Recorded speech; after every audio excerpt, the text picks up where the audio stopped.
The two quality gurus in America today who seem to be getting the most press and the most notoriety are Joe Juran and Dr. Deming. Right. Obviously, you're familiar with Dr. Deming and the Deming Prize. What do you see as the significant contributions of both men? In most companies, if you're new and you ask, why is it done this way? The answer is because that's the way we do it here, or because that's the way it's always been done. And in my opinion, the largest contribution of much of this quality thinking is to approach these ways of doing things, these processes, scientifically, where there is a theory behind why we do them. There is a description of what we do, and most importantly, there is an opportunity to always question what we do. And this is a radically different approach to business processes than the traditional one, because it's always done this way. And that single shift is everything, in my opinion, because in that shift is a tremendous optimistic point of view about the people that work in a company. It says these people are very smart. They're not pawns. They're very smart. And if given the opportunity to change and improve, they will. They will improve the processes if there's a mechanism for it. And that optimistic humanism I find very appealing. And I think we have countless examples that it works. The whole philosophy behind these newer quality approaches is that people shouldn't have to ask management permission to do something that needs to be approved. Authority should be vested in the people doing the work to improve their own processes, to teach them how to measure them, to understand them, and to improve them.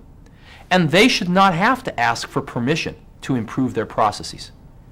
So I think a lot of the philosophy behind this quality stuff carries with it a flattening of the traditional hierarchical organization and a distribution of authority to the people who are best in the position to decide what should happen to improve these processes, the people doing the work themselves.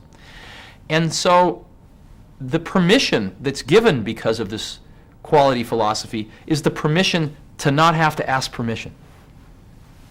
I've had an opportunity to meet a few great people in my life, and they all have had one characteristic in common, which is that they treat everyone the same.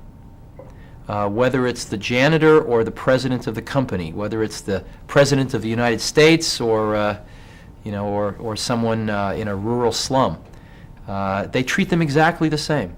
And if a question is asked, they will directly answer that question to the best of their ability.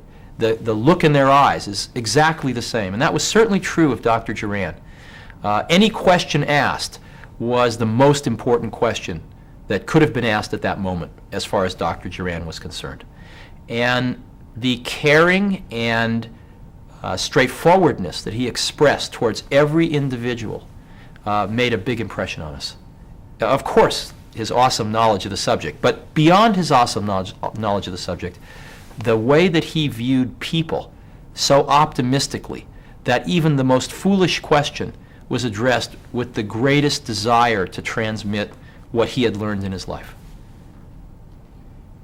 It's funny, the group of people that do not use quality in their marketing are the Japanese.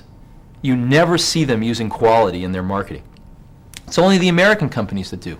And yet, if you ask people on the street which products have the best reputation for quality, they will tell you the Japanese products. Now, why is that? How could that be? The answer is because customers don't form their opinions on quality from marketing. They don't form their opinions on quality from who won the Deming Award or who won the Baldrige Award. They form their opinions on quality from their own experience with the products or the services. So I think where we have to start is with our products and our services, not with our marketing department. And we need to get back to the basics and go improve our products and services.